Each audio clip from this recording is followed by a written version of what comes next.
उस डॉक्यूमेंट का रेलेवेंस कांग्रेस ने और कांग्रेस की संस्कृति ने लंबे समय में उसकी इस रेलेवेंस को समाप्त कर दिया। उनके लिए यह डॉक्यूमेंट महज एक औपचारिकता है।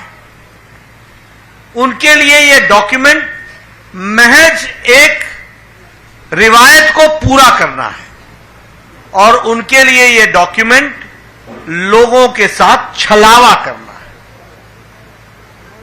अब मैं अगर इसकी चर्चा करूं तो मैं सबसे पहले तो यह बताना चाहूंगा कि आप हरियाणा की एक को ही याद कर लीजिए। 10 साल पहले हरियाणा की छवि क्या थी? 10 साल पहले हरियाणा की छवि पर्ची और खर्ची पर नौकरी लगने वाली स्थिति थी। मैं ठीक बोल रहा हूं कि गलत बोल रहा हूं? पर्ची पर नौकरी लगती थी कि नहीं? नौकरियों के चलते लोगों को सजाएं हुई कि नहीं हुई? जो सत्ता में बैठे थे वो तकलीफ में आए कि नहीं आए? उसी तरीके से अगर आप देखिए तो हरियाणा जमीनों के घोटाले के लिए जाना जाता था। तो अगर हम उन पार्टियों की चर्चा करें तो उनका मैनिफेस्टो, रियल मैनिफेस्टो तो यह था, जमीन का घोटाला, औने पौने दाम में जमीन को लेना और उससे मुनाफा कमाना, किसानों की जमीन को हड़पना और उसके लैंड यूज को बदलना।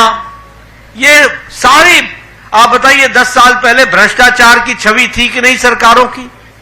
हरियाणा की हर सरकार भ्रष्टाचारी कहलाती थी कि नहीं कहलाती थी? इसलिए आज जब हम संकल्प पत्र की बात करते हैं, जिसका मैं अभी विस्तृत विवरण रखूंगा ताकि आपके ध्यान में आए कि हमारे लिए मैनिफेस्टो या संकल्प पत्र यह कितना महत्वपूर्ण है।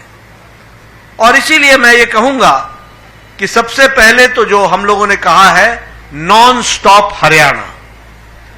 अब हम तो जो बैठे हैं मंच पर भी और नीचे भी हमारे साथी, हम तो हरियाणा की सेवा नॉन स्टॉप कर रहे हैं, लेकिन इसको नॉन स्टॉप रखने में बहुत बड़ी जिम्मेवारी आपको निभानी है और आपको संकल्प को पूरा करना है। मैं तो आपके सामने रिपोर्ट कार्ड रख दूंगा, मैं आपके सामने जानकारियों के साथ विषयों को रखना चाहूंगा। अभी अभी मैं इसलिए कहता हूं क्योंकि how do you assess the seriousness of the संकल्प पत्र? यह सीरियस डॉक्यूमेंट कैसे बनता है? यह सीरियस डॉक्यूमेंट इस बात